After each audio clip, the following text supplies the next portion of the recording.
Hello मेरे प्यारे viewers, कैसे हैं आप सभी लोग। आशा करती हूँ आप सभी लोग अच्छे होंगे। कहानी के लिए मेरे चैनल को सब्सक्राइब कीजिए, कहानी को लाइक और शेयर ज़रूर कीजिएगा और कहानी कैसी लगी प्लीज़ कमेंट बॉक्स में ज़रूर बताइएगा। कहानी को लेकर कोई भी राय या सुझाव हो वो भी कमेंट बॉक्स में ज़रूर दीजिएगा। तो शुरू करते हैं हम आज की अपनी कहानी। बिटिया, एक बात पूछूं, बुरा तो नहीं मानोगी? मैंने तुम्हें कभी हंसते हुए नहीं देखा, ऐसा क्यों है? मुझे हमेशा तुम्हारी आँखों में एक दर्द दिखाई देता है।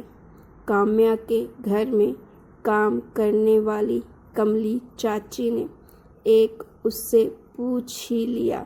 काम्या कमली चाची को माँ जैसा सम्मान देती थी। काम्या ने गहरी सांस ली, फिर दर्द भरी आवाज़ में कहा, चाची, एक वक्त ऐसा भी था जब मेरी हंसी से पूरा घर गुंजयमान रहता था। मेरी माँ कहती भी थी, काम्या, इतना ना हंसा कर, कहीं तेरी हंसी को किसी की नज़र ना लग जाए। और वही हुआ चाची, मेरी हंसी मेरी खुशियों को नज़र लग गई। इतना कहते कहते काम्या अतीत की गहराई में उतरती चली गई। काम्या पार्क की बेंच पर बैठी आकाश में उड़ते पक्षियों को देख रही थी। उसके आसपास कोई नहीं था। थोड़ी दूरी पर कुछ लोग बैठे हुए थे, कुछ टहल रहे थे। शाम गहराने लगी थी।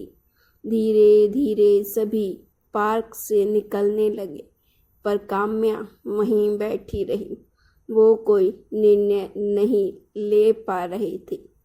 जिस व्यक्ति के साथ उसने जिंदगी के 10 साल बिताए, उसके साथ जीवन के हर सुख दुख को सहती हुई जीवन की राह पर बढ़ती जा रही थी, आज उसी व्यक्ति ने जीवन के इस मोड़ पर, जब उसको सहारे की सबसे ज़्यादा ज़रूरत थी, उसका हाथ छुड़ाकर उसकी ही बहन का हाथ पकड़ लिया।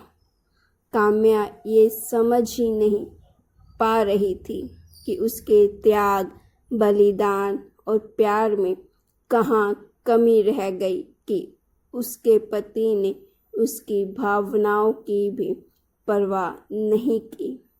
ये भी नहीं सोचा कि उसके दिल पर क्या बीतेगी और कितनी आसानी से कह दिया कि वह तलाक चाहते हैं, क्योंकि मैंने उन्हें बाप बनने का सुख नहीं दिया और वो पिता बनना चाहते हैं, वह भी अपने बच्चे के, जबकि कभी उन्होंने ही कहा था कि हम बच्चा गोद ले लेंगे। मैं तुमसे बहुत प्यार करता हूँ, तुमसे दूर रहकर जी नहीं सकता। और आज उसी शख्स ने कितनी आसानी से दूध की मक्खी की तरह उसे अपनी ज़िंदगी से निकाल कर फेंक दिया। तभी किसी की आवाज़ सुनकर काम्या की तंद्रा भंग हुई। उसने सिर उठाकर देखा तो उसकी पड़ोसन रेखा उसके सामने खड़ी हुई, जो उससे कह रही थी, क्या बात है काम्या, किस ख्याल में खोई हुई हो? तुम्हें इसका एहसास भी नहीं है कि यह सभी यहाँ से जा चुके हैं और तुम अकेली पार्क में बैठी हो। घर नहीं जाना है क्या? चलना है, पर अपने घर। काम्या ने गंभीर लहजे में जवाब दिया। अपने घर से तुम्हारा क्या मतलब है? तुम्हें अपने ही घर जाओगी, इसमें कहने की क्या बात है? रेखा ने आश्चर्यचकित होकर कहा, नहीं रेखा, जिस घर में मैं रहती थी वो घर अब मेरा नहीं है। सिर्फ मेरे पति का है, जहाँ आज तक मैं एक मेहमान की तरह थी। मेहमान को एक न एक दिन अपने घर जाना ही पड़ता है। आज मैं भी अपने घर जा रही हूँ। बहुत दिनों तक किसी और के घर में मेहमान बनकर रही। आज उसने मुझे अपने घर से जाने के लिए कह दिया।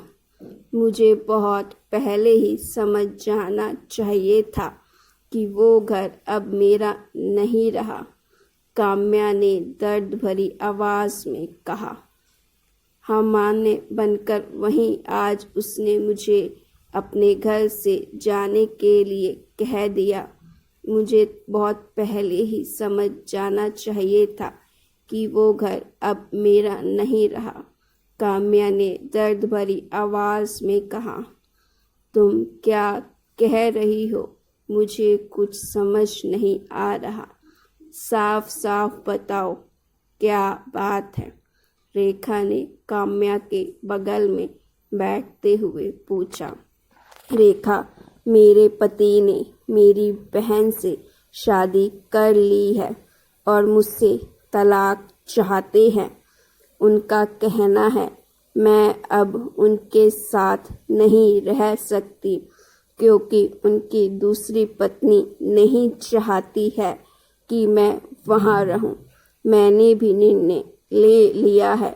अब मैं उन लोगों के साथ नहीं रहूंगी, बल्कि उसी घर में अकेले सम्मान के साथ रहूंगी क्योंकि वो घर मेरे नाम है, काम्या ने दृढ़ता से कहा। बिल्कुल सही फैसला लिया है तुमने।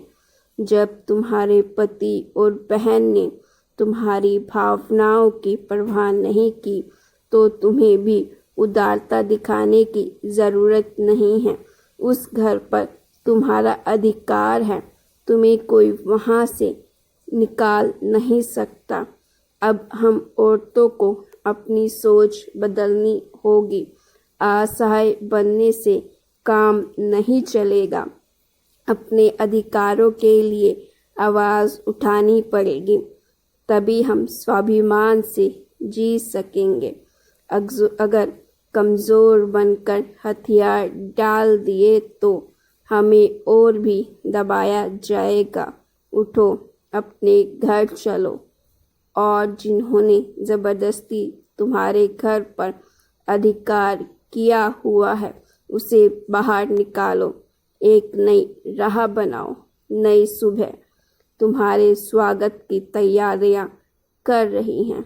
रेखा ने काम्या का हाथ पकड़कर उसे उठाते हुए मुस्कुरा कर कहा।